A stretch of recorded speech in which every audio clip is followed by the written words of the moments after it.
Jadi teman-teman, ada satu game yang lagi populer banget sekarang. Namanya 99 Night in the Forest. Game ini seru, tapi di dalam game ini ternyata menyimpan kisah nyata di baliknya. Pas pertama kali kalian masuk game, muncul tulisan seperti ini. Permainan ini berdasarkan kisah nyata. Beberapa detail sudah diubah.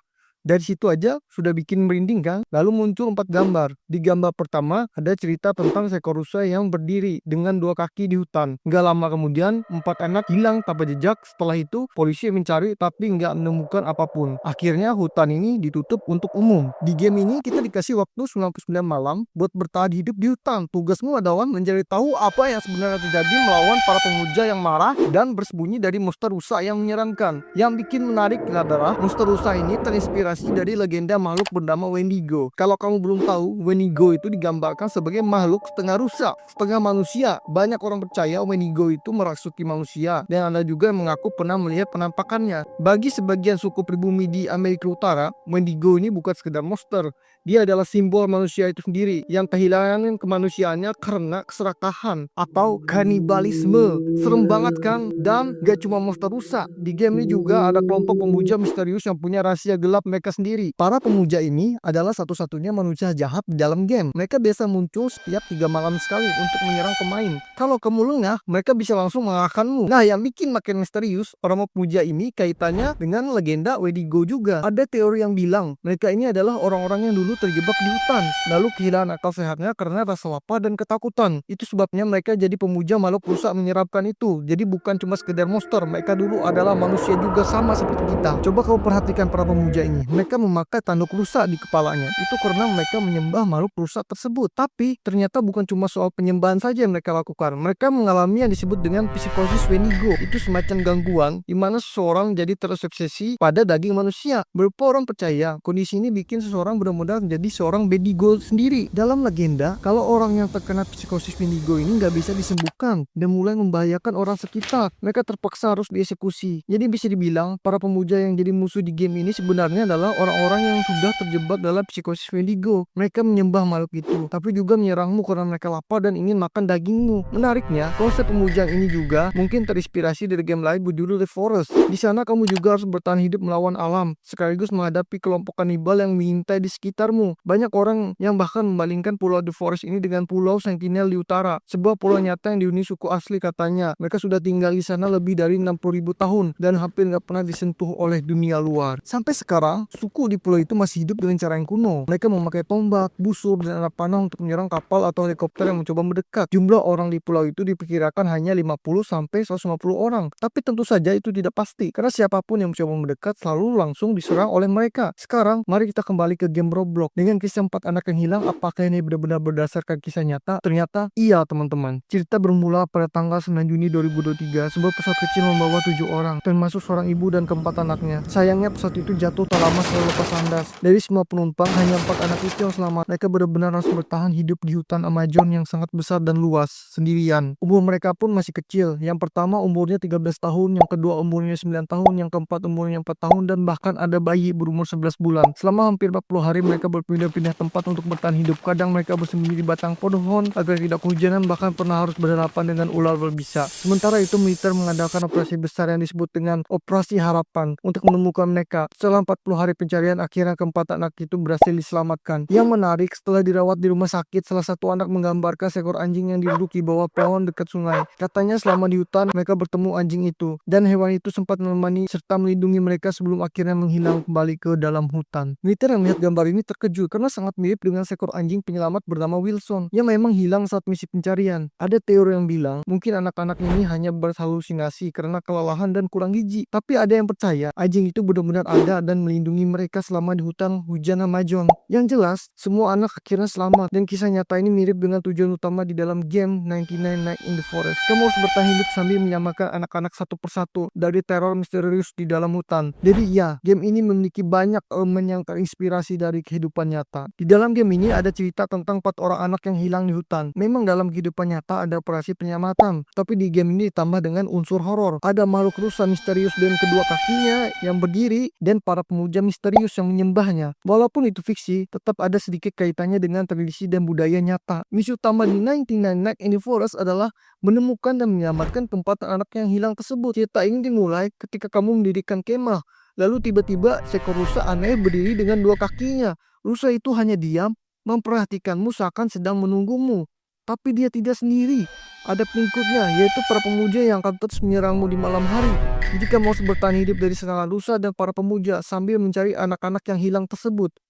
Setiap anak ternyata disembunyikan di fasilitas bawah tanah dan masing-masing dijaga oleh hewan buas. Anak pertama dijaga serigala, anak kedua dijaga serigala alfa, anak ketiga dijaga beruang, dan anak terakhir dijaga beruang alfa. Jadi semakin jauh permainan, tantangannya akan semakin berat teman-teman.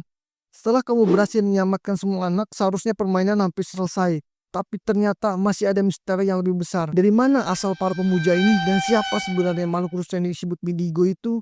Di game, kamu akan menemukan sebuah tempat yang mirip laboratorium rusak. Di dalamnya ada meja dan tali bekas ikat. Dari sini muncul petunjuk bahwa dulu para ilmuwan pernah melakukan eksperimen pada sebuah rusa. Hasil eksperimen itu membuat rusa itu berubah menjadi tumbuh besar. Bisa berdiri dengan dua kaki lalu bermutasi menjadi monster yang menyeramkan. Setelah berhasil kabur, monster ini membunuh banyak ilmuwan, tapi anehnya, sebagian dari mereka malah mulai menyembahnya. Mereka membangun tempat pemujaan dan rusa itu membiarkan mereka hidup. Dari sinilah lahirlah kelompok pemuja yang sekarang menjadi musuh di dalam game. Lalu, kenapa rusa itu selalu menyerang pemain? Sebenarnya ada teori kalau dia hanya ingin manusia menjauh karena trauma eksperimen yang kejam. Dia sudah tidak percaya lagi pada manusia kecuali orang-orang yang rela menyembah dan mengabdikan diri padanya. Itu sebabnya di dalam game ini tidak ada pertarungan bos terakhir dengan sang rusa. Karena tujuan utamanya hanya ingin kamu pergi. Soal anak-anak yang hilang, ada teori lain juga. Bisa jadi rusa ini melakukan hal yang sama seperti para ilmuwan dulu, melakukan eksperimen. Tapi kali ini pada manusia, seolah-olah dia ingin membesarkan anak-anak itu di alam liar bersama hewan. Kalau dipikir-pikir lagi, itu seperti bentuk balas dendam rusak pada manusia. Apakah yang dulu yang dilakukan ilmuwan kepadanya, sekarang dia lakukan balik kepada manusia itu sendiri. Inilah awal teori mengerikan yang berhubungan dengan makhluk rusa di dalam game 99 Nights in the Forest. Menurut catatan yang ditemukan para ilmuwan melakukan serangkaian eksperimen genetik. Mereka mengambil rusa biasa lalu menyuntikkan berbagai zat ke dalam tubuhnya. Di dalam obat itu dicampurkan obat bius, bahan kimia, bahkan mungkin DNA dari hewan lain. Tujuannya apa? Menciptakan sesuatu yang lebih kuat dari hewan biasa. Hewan yang bisa digunakan sebagai senjata hidup untuk melawan manusia lainnya. Hari-hari pertama eksperimen, rusa itu mulai menunjukkan perubahan. Ukurannya bertambah besar, tulangnya lebih kuat, matanya berubah warna. Tapi semakin lama perilakunya makin aneh. Ia tidak lagi berjalan dengan 4 kaki. Ia mulai belajar berdiri dengan 2 kaki seperti manusia. Dan dari sinilah segalanya menjadi kacau. Pada suatu malam, rusa ini benar-benar bangkit. Ia meronta, mematahkan ikatan besi dan mengamuk di dalam laboratorium. Para ilmuwan panik, banyak dari mereka yang tewas seketika. Darah berceceran di dinding, catatan penelitian terbakar dan seluruh tempat ini porak-poranda. Namun, tidak semua ilmuwan mati. Beberapa dari mereka ada yang selamat, tapi trauma yang mereka alami sangatlah parah. Alih-alih melawan, mereka justru mulai menyembah makhluk itu. Mereka percaya, rusa ini bukan lagi hewan biasa, melainkan sesuatu yang lebih tinggi, sebuah dewa atau roh balas dendam ciptaan mereka sendiri. Dari sinilah lahirlah para pemuja yang terus menjaga keberadaan makhluk tersebut. Tapi pertanyaannya, apa sebenarnya tujuan asli eksperimen ini? Ada teori yang mengatakan bahwa proyek ini adalah bagian dari penelitian rahasia militer. Dalam sejarah dunia nyata, sudah banyak contoh eksperimen aneh yang dilakukan manusia dengan tujuan menciptakan senjata biologis. Misalnya,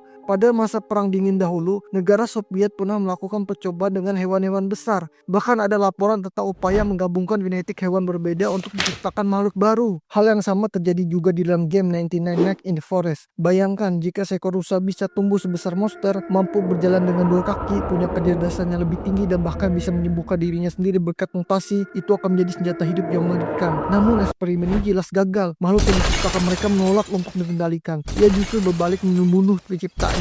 Ia mengasingkan diri di dalam hutan bersama para pengikutnya yang fanatik dan menyembah rusa tersebut. Ada detail lain yang lebih mengerikan di dalam game 99 Nights in the Forest. Dari beberapa catatan yang tersisa, diduga para ilmuwan tidak hanya melakukan eksperimen pada rusa. Ada tanda-tanda mereka juga menggunakannya pada manusia sebagai bahan percobaan. Itu sebabnya keempatan anak yang diselamatkan selalu berada di fasilitas bawah tanah karena dulu tempat itu merupakan bekas dari percobaan ilmiah yang dilakukan para ilmuwan terhadap manusia. Dan inilah alasan kenapa di dalam game para pemuja selalu memakai tanduk rusa.